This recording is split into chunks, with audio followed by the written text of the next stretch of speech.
नमस्कार दोस्तों, स्वागत है आप सभी का आपके अपने YouTube channel Shyam class study में। साथियों, आज की इस वीडियो में यूपी पुलिस परीक्षा में पूछे जाने वाले जीके जीएस के 37 अति महत्वपूर्ण प्रश्नों का प्रैक्टिस सेट लेकर के आया हूँ। प्यारे साथियों, मैं आपको वही प्रैक्टिस सेट करवा रहा हूँ जो पिछले विभिन्न प्रतियोगी परीक्षाओं में पूछे गए हैं और आने वाले समय में ये सारे प्रश्न आपकी परीक्षा में पूछे जाने की पूरी उम्मीद है। तो प्यारे साथियों, आज के प्रैक्टिस सेट को शुरू से अंत तक जरूर देखना और प्रैक्टिस सेट पूरा करने के बाद ईमानदारी के साथ कमेंट बॉक्स में अपना स्कोर जरूर शेयर करना कि आपने हमारे इस प्रैक्टिस सेट में कितने प्रश्न हैं जो सही किए और ये प्रैक्टिस सेट आपको कैसा लगा। प्रैक्टिस सेट पसंद आए तो वीडियो को लाइक ज़रूर करना और चैनल को आपने अभी तक सब्सक्राइब नहीं किया होगा तो चैनल को आप ज़रूर सब्सक्राइब कर लीजिएगा। प्रैक्टिस सेट पूरा करने के बाद इसे आप अपने सभी दोस्तों के पास ज़रूर शेयर करना और उस दोस्त को ज़रूर शेयर करना जिसे आप अपने साथ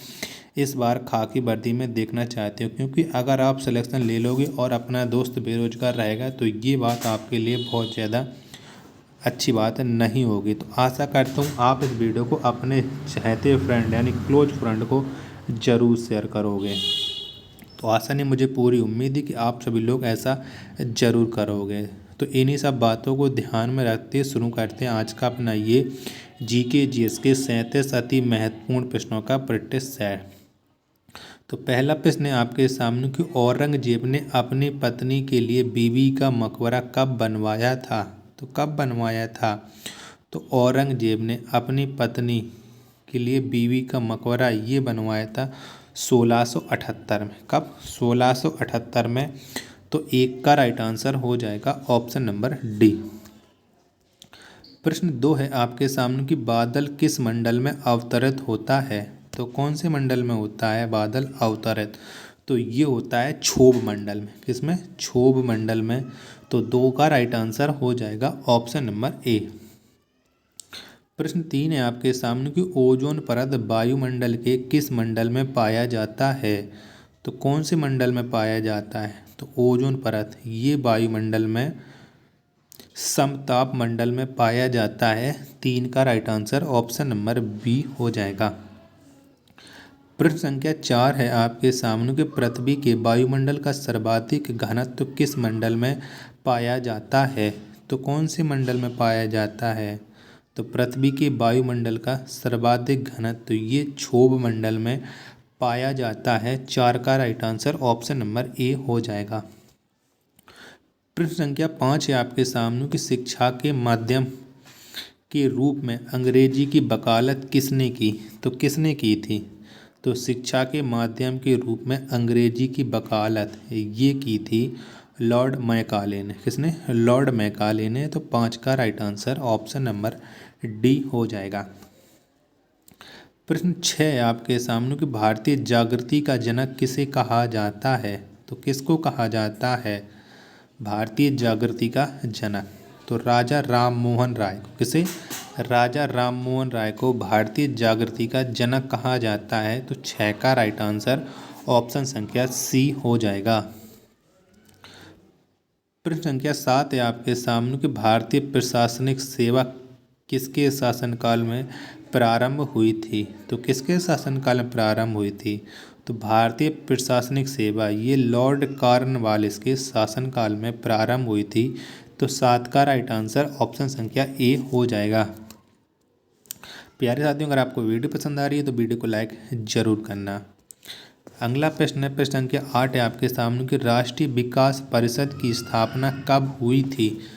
कब हुई थी? तो राष्ट्रीय विकास परिषद की जो स्थापना हुई थी वो हुई थी 6 अगस्त 1952 में। कब? 6 अगस्त 1952 में राष्ट्रीय विकास परिषद की स्थापना। तो 8 का right answer option number A हो जाएगा। प्रश्न 9 है आपके सामने कि अंतर्राष्ट्रीय परिषद का अध्यक्ष कौन होता है। तो कौन होता है? तो अंतर्राष्ट्रीय परिषद का जो अध्यक्ष होता है वो होता है प्रधानमंत्री। कौन होता है? प्रधानमंत्री होता है। तो 9 का right answer option number B हो जाएगा। प्रश्न 10 है आपके सामने कि 14 बैंकों का राष्ट्रीयकरण कब हुआ था। तो कब हुआ था? तो 14 बैंकों का जो राष्ट्रीयकरण हुआ था वो हुआ था 1969 में। कब? 1969 में। 10 का right answer option number C हो जाएगा। प्रश्न 11 है आपके सामने कि नंगा पर्वत शिखर किस राज्य में है? तो कौन से राज्य में है? तो नंगा पर्वत जो शिखर है ये है हिमाचल प्रदेश में। कहाँ पर है? हिमाचल प्रदेश में। 11 का right answer option number D हो जाएगा। प्रश्न 12 है आपके सामने कि विश्व विरासत दिवस कब मनाया जाता है?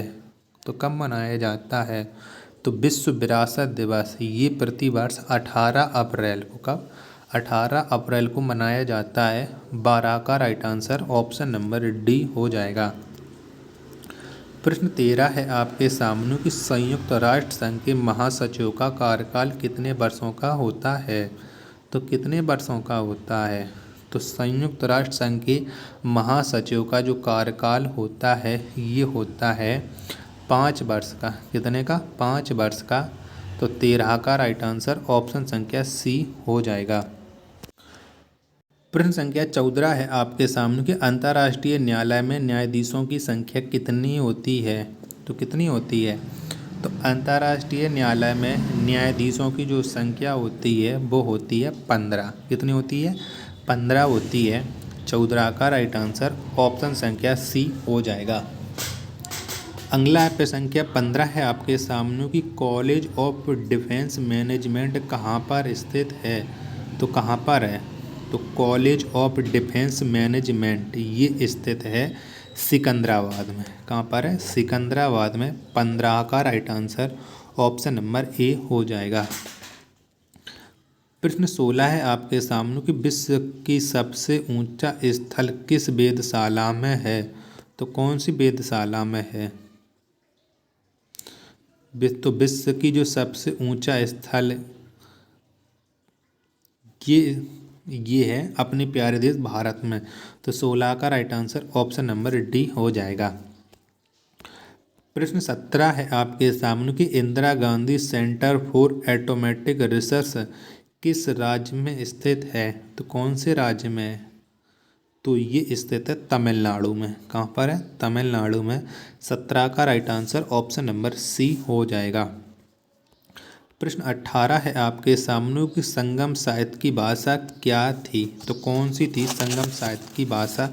ये आपको बताना है। तो प्रश्न संख्या 18 का राइट आंसर क्या हो जाएगा? तो संगम साहित्य की जो भाषा थी वो थी तमिल। कौन थी? तमिल थी। 18 का right answer option number D हो जाएगा। प्रश्न 19 है आपके सामने कि किस महाद्वीप को श्वेत महाद्वीप कहा जाता है? तो किसे कहते हैं हम श्वेत महाद्वीप? ये आपको बताना है। तो अंटार्कटिका को, किसे? अंटार्कटिका को हम श्वेत महाद्वीप कहते हैं। तो प्रश्न संख्या 19 का right answer option number A हो जाएगा। प्रश्न 20 है आपके सामने कि भारत में पहला रेडियो स्टेशन कहाँ बना? तो कहाँ पर बना है भारत में पहला रेडियो स्टेशन? ये आपको बताना है। तो ये बना है मुंबई में। कहाँ पर? मुंबई में। तो 20 का right answer option number B हो जाएगा। प्रश्न संख्या 21 है आपके सामने कि भारत का सबसे बड़ा बोटानिकल गार्डन कहाँ स्थित है? तो कहाँ पर है? तो भारत का जो सबसे बड़ा बोटानिकल गार्डन है ये है कोलकाता। कहाँ पर है? कोलकाता में। तो 21 का right answer option number C हो जाएगा। प्रश्न 22 है आपके सामने कि ब्रिटेन की लोहे महिला किसे कहा जाता है? तो किसको कहा जाता है ब्रिटेन की लोहे महिला? तो ये कहा जाता है मार्गरेट थैचर को। किसे? मार्गरेट थैचर को ब्रिटेन की लोहे महिला। 22 का right answer option number A हो जाएगा। प्रश्न 23 है आपके सामने कि राजीव गांधी राष्ट्रीय युवा विकास संस्था का मुख्यालय कहाँ है? तो कहाँ पर है? तो राजीव गांधी राष्ट्रीय युवा विकास संस्थान इसका जो मुख्यालय है वो है नई दिल्ली में। कहाँ पर है? नई दिल्ली में। 23 का राइट आंसर ऑप्शन संख्या ए हो जाएगा। प्रश्न 24 है आपके सामने कि विधि दिवस कब मनाया जाता है? तो कब मनाते हैं हम विधि दिवस? ये आपको बताना है। तो विधि दिवस ये प्रतिवर्ष 26 नवंबर का 26 नवंबर को मनाया जाता है। 24 का राइट आंसर ऑप्शन संख्या सी हो जाएगा। प्रश्न संख्या 25 है आपके सामने कि विश्व की प्रथम परख नली शिशु कौन है? तो कौन है बताइएगा। तो विश्व की जो प्रथम परख नली शिशु है वो है लूसी ब्राउन। कौन है? Lucy brown. 25 का राइट आंसर हो जाएगा ऑप्शन नंबर डी। प्रश्न संख्या 26 है आपके सामने कि भारत आने वाले प्रथम रूसी प्रधानमंत्री कौन थे? तो कौन थे? तो भारत आने वाले प्रथम रूसी प्रधानमंत्री थे निकोलाई बुल्गानिन। कौन? Nikolai Bulganin. 26 का right answer option number B हो जाएगा। प्रश्न संख्या 27 है आपके सामने कि अंतर्राष्ट्रीय न्यायालय के न्यायाधीशों का कार्यकाल कितने वर्षों का होता है? तो बताइएगा अंतर्राष्ट्रीय न्यायालय के न्यायाधीशों का कार्यकाल कितने वर्षों का होता है? तो इनका कार्यकाल होता है 9 वर्षों का। 27 का right answer option number D हो जाएगा। प्रश्न 28 है आपके सामने कि आधुनिक अंतर्राष्ट्रीय विधि का जनक किसे कहा जाता है? तो किसको कहा जाता है? तो आधुनिक अंतर्राष्ट्रीय विधि का जो जनक ये कहा जाता है ग्रोसियस को। किसे? ग्रोसियस। 28 का right answer option number A. प्रश्न 29 है आपके सामने कि मानवाधिकार दिवस कब मनाया जाता है? तो कब मनाया जाता है? तो जो मानवाधिकार दिवस है ये प्रतिवर्ष 10 दिसंबर को, कब? 10 दिसंबर को मनाया जाता है। 29 का right answer option number B हो जाएगा। प्रश्न 30 है आपके सामने कि जीवाश्म नेशनल पार्क किस राज्य में अवस्थित है? तो कौन से राज्य में है? तो जीवाश्म नेशनल पार्क है ये है मध्य प्रदेश में। कहाँ पर है? मध्य प्रदेश में। 30 का right answer option number B हो जाएगा।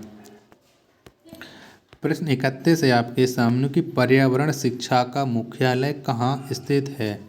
तो कहाँ पर है? तो पर्यावरण शिक्षा का जो मुख्यालय है वो स्थित है अहमदाबाद में। कहाँ पर है? अहमदाबाद में। तो 31 का right answer option number D हो जाएगा। प्रश्न 32 है आपके सामने कि भारतीय सुदूर संवेदी संस्थान कहाँ स्थित है?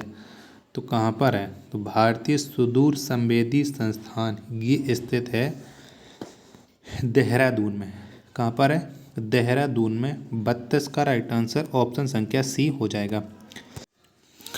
प्रश्न संख्या 33 है आपके सामने कि भारत में प्रचुर मात्रा में उपलब्ध महत्वपूर्ण नाभिकीय ईंधन कौन है? तो कौन सा नाभिकीय ईंधन है जो भारत में प्रचुर मात्रा में उपलब्ध है? तो वो ईंधन है थोरियम। कौन सा है? थोरियम। 33 का right answer option number A हो जाएगा। प्रश्न संख्या 34 है आपके सामने कि विश्व में सबसे बड़े व घने वन किस देश में हैं? तो कौन से देश में है? तो विश्व में सबसे बड़े व घने वन ये हैं ब्राज़ील में। कहाँ पर है? ब्राज़ील में। 34 का right answer option number D हो जाएगा। प्रश्न 35 है आपके सामने कि बृहद बेसिन किस देश में अवस्थित है? तो कौन से देश में है? तो बृहद बेसिन ये अवस्थित है ऑस्ट्रेलिया में। कहाँ पर है? ऑस्ट्रेलिया में। 35 का right answer option number B हो जाएगा। प्रश्न संख्या 36 है आपके सामने कि हवाई द्वीप का पुराना नाम क्या है? तो क्या है? तो हवाई द्वीप का जो पुराना नाम है वो है सैंडविच। क्या है? सैंडविच। 36 का right answer option number A हो जाएगा। प्रश्न संख्या 37 है आपके सामने कि किस देश में सबसे अधिक अम्लीय वर्षा होती है? तो कौन से देश में होती है? तो सबसे अधिक अम्लीय वर्षा होती है वो होती है नॉर्वे में। किसमें? नॉर्वे में। 37 का right answer option number D हो जाएगा। तो प्यारे साथियों अगर आपको ये प्रैक्टिस सेट पसंद आया हो तो वीडियो को लाइक कर देना। चैनल को आपने अभी तक सब्सक्राइब नहीं किया होगा तो चैनल को आप जरूर सब्सक्राइब कर लीजिएगा। मिलते हैं अपन नेक्स्ट वीडियो में। तब तक के लिए धन्यवाद। जय हिंद मेरे प्यारे साथियों।